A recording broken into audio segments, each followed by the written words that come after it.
Visit our website startupstories.in for more inspirational stories and updates from the startup world.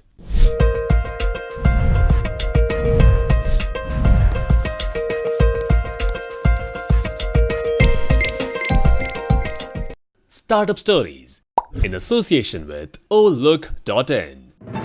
A name that has marked its presence in the hearts of hundreds and thousands of chicken lovers doesn't need any introduction.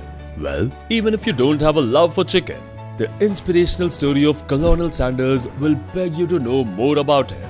This story is about a man who has been an excellent example of persistence, commitment, and determination. Today, we are going to talk about the founder of the most loved chicken brand in the world, KFC. And this is the success story of Colonel Harlan Sanders, as how this fast food icon followed an unlikely path to creating a multi-billion-dollar international company.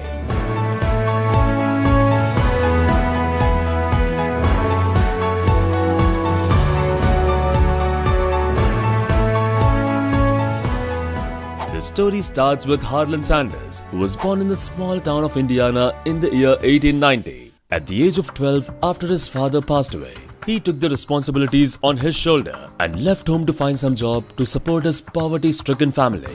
Later, his mom remarried when he was 12 years old. Because his new stepfather didn't like the boys around, Sanders' brother was sent to live with an aunt while he was sent to work on a farm about 80 miles away.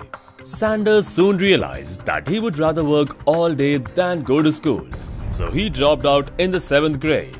Later, he started working at various places without a proper goal. In addition to a stint in Cuba with the army, Sanders spent the first half of his life doing a series of odd jobs, including stoking the steam engines of trains throughout the South, selling insurance, selling tires, making lighting systems, and operating a ferry boat. However, the only skill that he possessed was cooking, that his mother had taught him from the age of 7. After trying his hand at many odd jobs, he couldn't stay at any place for long. Later, he became a cook and a dishwasher in a small cafe. Finally, in the year 1930, he settled into a permanent job at the Shell filling station, just outside a small city called North Corbin. In his free time, he used to cook dishes his mother had taught him and serve them in his studio house, which he had converted into a small eatery. And soon, his steak and the country ham recipes were a big hit with the travelers who would regularly stop by to eat at his place. With all the savings that he had, Sanders bought a larger place nearby to accommodate the ever-increasing customers. He increased the dishes and included the legendary fried chicken recipe for the first time in 1936. By the year 1937, he again expanded the hotel, which now accommodated up to 150 people at the same time. He was extremely happy that he had become successful at his new business, but he was always looking to improve his production process and expand his customer base. Later, in order to expand his food chain, he started traveling by car to different restaurants and cooked his fried chicken on the spot for restaurant owners. However, Sanders' recipe was rejected by 1,009 restaurants as they did not like the taste. But Sanders never gave up. He knew that his recipe was one of a kind and unique. He went ahead with the same conviction as he used to have, and finally, a restaurant owner agreed to sell Sanders' chicken. Soon, more restaurants were waiting to sell this new recipe of fried chicken in their restaurants. By 1963, nearly 600 restaurants were selling the recipe. After 4 years, Kentucky Fried Chicken was at the peak of glory. But Sanders decided to sell the corporation to a private investor named John Y. Brown. Under the deal, he received $2 million in cash and remains the official face of the company, for which he was paid about $250,000 every year. Sanders wasn't happy to let go of his baby, but at the age of 75, he decided that it would be best to see his company continue to grow beyond his capacity. Also, Sanders was never really worried about making money. He always focused on quality and customer experience than anything else. Soon, KFC implemented standalone stores which specialized in the take-home model. By the year 1967, KFC had gone on to become the 6th largest restaurant chain by sales volume in the US.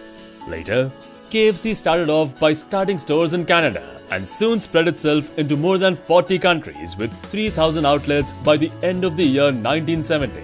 KFC changed many hands before it came under the ownership of Yum Brands in 1997. Soon, they added many more recipes into their menu like desserts, sandwiches and drinks that would complement its best-selling fried chicken recipe. By the year 1991, their sales had doubled and reached an estimated $6.2 billion with a total of 8,500 outlets around the world. Well, that was just the beginning of expansion for KFC, as there was no stopping to this ever-growing company. Today, KFC is the second largest restaurant chain in the world. It has faced many ups and downs but has remained a crowd favorite ever since its launch. With over 20,000 stores across 123 countries and with a revenue of over $23 billion, KFC today is one of the biggest brands in the world. Sanders may have lacked the motivation to become as wealthy as he could have been, but he's now known in 123 countries for his favorite fried chicken recipe, which is more than he could have ever hoped for when he hit the road at the age of 65 with a car full of cooking supplies. The success of KFC is the result of endless trials and experiments and the persistence of Colonel Sanders to eventually make it as one of the biggest brands in the world. Startup Stories salutes Colonel Sanders for his impeccable persistence and determination, and we wish KFC all the very best for their future endeavors. Thank you so much everyone for suggesting us to bring KFC and Colonel Sanders' success story. We hope you liked it. Do let us know whose story do you want to see next in the comment section below, and we'll soon have it uploaded on this channel.